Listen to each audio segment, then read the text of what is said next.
আসসালামু আলাইকুম, welcome back to my channel. আপনারা সবাই কেমন আছেন? আমরা তো আলহামদুলিল্লাহ আপনাদের দোয়ায় আল্লাহর অশেষ মেহেরবানিতে সবাইকে নিয়ে ভালো আছি। তো প্রতিদিনের মতো আজও নতুন আরেকটা ভিডিও নিয়ে চলে আসলাম। তো আজকে হচ্ছে আমার সেজে ননদের বাড়িতে যাব। সেজে ননদের নাতির জন্মদিন এবং মুসলমানি করাইছে, সেজন্য আমাদের সবাইকে বাড়ির দাওয়াত করলো। তো আমরা সব জায়েরা রেডি হয়ে সকালে, এখন প্রায় বেলা 11টা বাজে, তো রেডি হয়ে বের হয়ে গেলাম। তো প্রথম আফিফা আর হাফসা বের হয়ে গেল, তো ওরা আগে আগে যেতেছে, আমরা পিছনে পিছনে আসি। তো সবাই ঘর থেকে বের হয়ে একসাথে আমরা অটো রিক্সা ভাড়া করব। তো আমরা জানি নাতির মুসলমানি করেছে, সেজন্য আমাদেরকে দাওয়াত করলো, আমরা সবাই যাব। কিন্তু ওদের বাড়িতে যাওয়ার পর আমরা সবাই শুনলাম যে নাতির আজকে জন্মদিন। তো ওনারা হচ্ছে দুইটা জিনিস একসাথেই করলো, সবাইকে দাওয়াত করলো।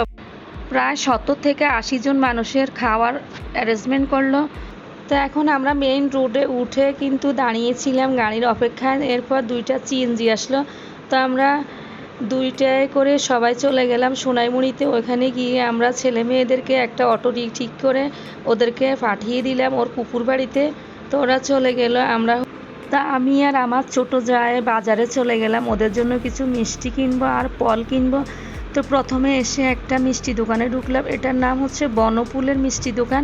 তা আমি সবসময় এই দোকান থেকে মিষ্টি বা কেক, পাউরুটি, বিস্কিট এগুলি নিয়ে থাকি। আমার থেকে বনফুলের জিনিসগুলো খাওয়ার অনেক ভালোই লাগে। তো এখান থেকে দুইটা দধি নিয়ে নিলাম। তো ওনাদের দধিগুলো কিন্তু অনেক উন্নত মানের, খেতে খুব ভালোই লাগলো, দারুণ লাগলো। তো আমরা দুইটা দধির অর্ডার করলাম। তো উনি হচ্ছে দুইটা দধি বের করে এখন প্যাকেট করে দিতেছে আমাদেরকে। তা আমি কিন্তু দধিগুলো অনেকবার এখানের খেয়েছি, আমার থেকে কিন্তু খুব ভালোই লাগে এই দধিগুলো। তো ওই দধি দুটা কিনে শেষ করে আমরা চলে গেলাম আম দোকানে। তো সেখানে গিয়ে প্রায় 6 কেজির মতো আম নিয়ে নিলাম। তখন আর ভিডিও করলাম না, কারণ বৃষ্টি হইতেছে, সেজন্য আর ভিডিও করতে পারলাম না। এরপর উঠে গেলাম একটা অটো রিক্সা ঠিক করে। তো অটো রিক্সা করে আমরা এখন যেতেছি ওদের বাড়ির। রাস্তাটা কিন্তু খুবই ভাঙাচুরা, যেতে কিন্তু খুব কষ্ট হলো। তো অটো করে যাওয়ার সময় আমি রাস্তার দুপাশের কিছু ভিডিও করে নিলাম। আমার থেকে সবুজ শ্যামল দৃশ্যগুলো দেখতে অনেক ভালোই লাগে। যাক, অবশেষে চলে আসলাম ওদের বাড়ির সামনে। তো রিক্সা, তো প্রথমে নেমে ওর হাতে একটা ব্যাগ দিয়ে দিলাম আর আমিও একটা নিয়ে নিলাম। তারপর আমি রিক্সাওয়ালাকে টাকা দিয়ে দুজন মিলে আমরা যেতেছি ওদের বাসার দিকে। আমরা দুজন মিলে ওদের প্রথমে নিচতলায় এসে ঢুকলাম। ঢুকে দেখি আমার ননদে বসে বসে গল্প করতেছে। তো আমরা ওনার সাথে একটু দেখা করে তারপর আবার উপরের তলায় চলে গেলাম। উপরের তলা হচ্ছে ওরা সবাই থাকে, আর নিচতলাটা কিন্তু মেহমান বা কোনো অনুষ্ঠান হলে ওখানে কিন্তু খাওয়ার আয়োজন করে। তো এখন যাওয়ার পর আমি হচ্ছে ওদের কিচেন রুমে চলে আসলাম। এসে দেখি আমার ছোট জায়ে পিঠা বানাইতেছে, সবার জন্য মেহমানদের আয়োজন করতেছে এখানে। আমি গিয়ে দেখলাম একটা পিঠা টেস্ট করে মিষ্টি হয়েছে কিনা। তারপর উনি হচ্ছে আম কাটতেছে নিচে বসে বসে সবার জন্য। তা আমি একটু ভিডিও করে নিলাম। এরপর সব কিছু গুছিয়ে টেবিলে নিয়ে আসলো খাওয়ার জন্য, সবাইকে নাস্তা দিয়ে দিল। এটা হচ্ছে আমার বড় বাসুরের বড় ছেলে। তো ও হচ্ছে বসে বসে খেতেছে, তো সবাইকে ডেকে নিয়ে আসলো টেবিলে খাওয়ার জন্য। তো আমরা সবাই মিলে বসে নাস্তা করলাম। এটা হচ্ছে কিন্তু আমার দেবরের মেয়ে, আর এখানে আফিফা। তো সবাই হাত দিয়ে যার যার মতো করে খেতেছে। পিঠাগুলো কিন্তু অনেক ভালোই লাগলো খেতে, দারুণ লাগলো। তো আমরা আসার পর অফ ক্যামেরা সবাইকে শরবত দিল খেতে। তো আমরা শরবত খেলাম, সেটা আর ভিডিও করলাম না। তো আমি হচ্ছে উপর থেকে নিচতলা এখন নেমে আসলাম যে এখানে কি রান্না বান্না হতেছে দেখার জন্য। তো ওদের পাকের রুমটা কিন্তু খুবই অন্ধকার, কিছু দেখা যাচ্ছে না। অন্ধকারের কারণে আমি আর কোনো ভিডিও করতে পারলাম না। এরপর আমি চলে আসলাম, এখন আমাদের সবাইকে খাওয়ার জন্য ডাকতেছে। তো আমরা হচ্ছে প্রথমে তো পুরুষদের খাওয়ার শেষ করে প্রথমে তারপর আমাদেরকে ডাকলো। তো আমরা উপর থেকে নিচে নেমে আসলাম। তো এখন সবাই বসে যাব টেবিলে খাওয়ার জন্য। তো এখন আমরা এই টেবিলে বসবো। তো এক টেবিলে 6 জন করে বসতে বললো। তো আমরা 6 জন করে বসলাম। এখানে কিন্তু প্যান্ডেল করতে পারেনি, কারণ বৃষ্টির কারণে ওরা হচ্ছে ওদের একটা রুমেই কিন্তু চেয়ার টেবিল বিছিয়ে নিল, ডেকোরেশন থেকে সব কিছুই নিয়ে আসলো, বাবুচির হাতে রান্না বান্নাগুলো করে নিল। তো সবাইকে টেবিলে বসিয়ে তারপর ওনারা হচ্ছে হাতটা ধুয়ে দিল। তো আমরা হাতটা ধোয়ার পর আমাদের সামনে কিন্তু সবাইকে একটা একটা প্লেট দিয়ে দিলে আমরা বসে গেলাম। তো এই ধরনের অনুষ্ঠানের মধ্যে সবাই অনেক দিন পর একসাথে হলাম, সবাই সবার সঙ্গে কথাবার্তা বললো, অনেক ভালোই লাগলো, হাসি ঠাট্টা সব কিছুই করলো, আনন্দ করলো। তো যাক, অবশেষে খাবার দিয়ে দিল প্লেটে। তো এখন আমরা খেতেছি। তো আমার প্লেটে কিন্তু মাছ, মুরগির রোস্ট, ভর্তা নিলাম প্রথমে। তো আমার থেকে প্রথমে ভর্তা দিয়ে খেতে কিন্তু অনেক ভালোই লাগলো, ভর্তাটা কিন্তু খুব টেস্ট লাগলো। এরপর মুরগির রোস্ট আর মাছটা দিয়ে দিই। তো ওদের রান্না বান্নাগুলো কিন্তু অনেক টেস্ট হলো, খেতে খুব দারুণ লাগলো আমার থেকে।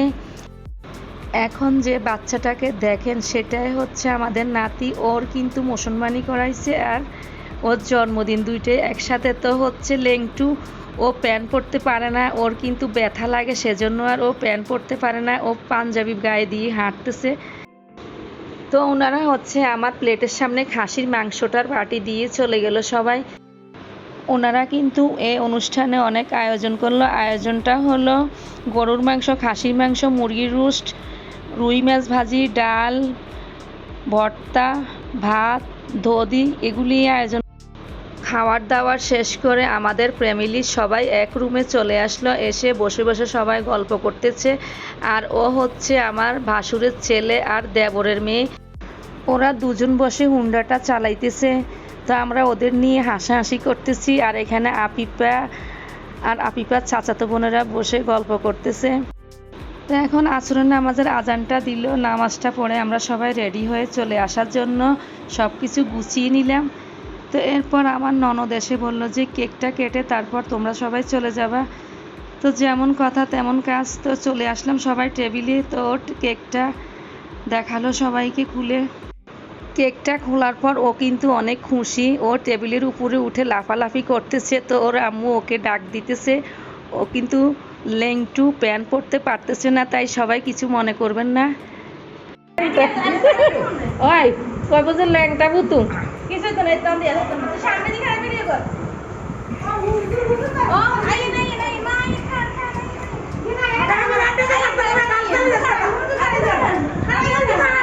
না তো নমিলা নমিলা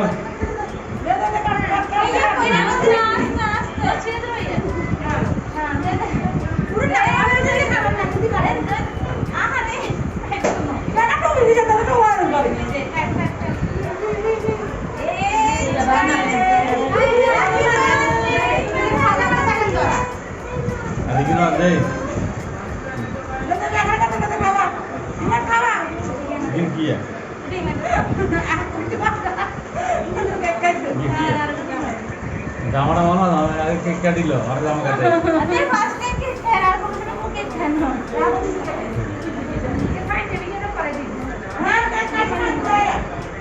তোর নানি কয় নাই যে জন্মদিন দেন, তোর নানি কেছে মুসলমানি করাইছে।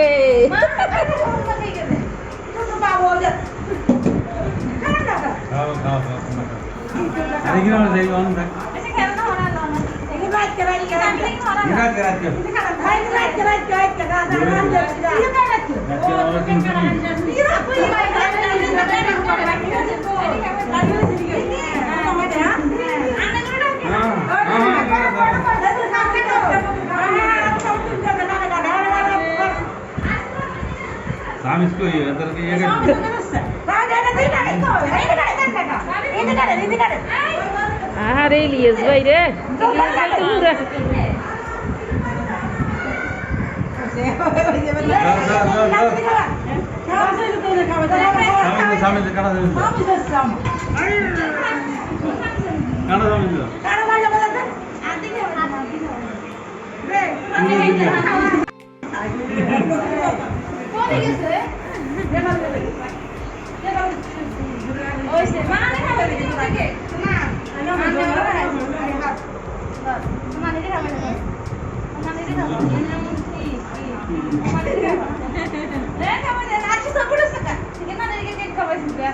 Iya.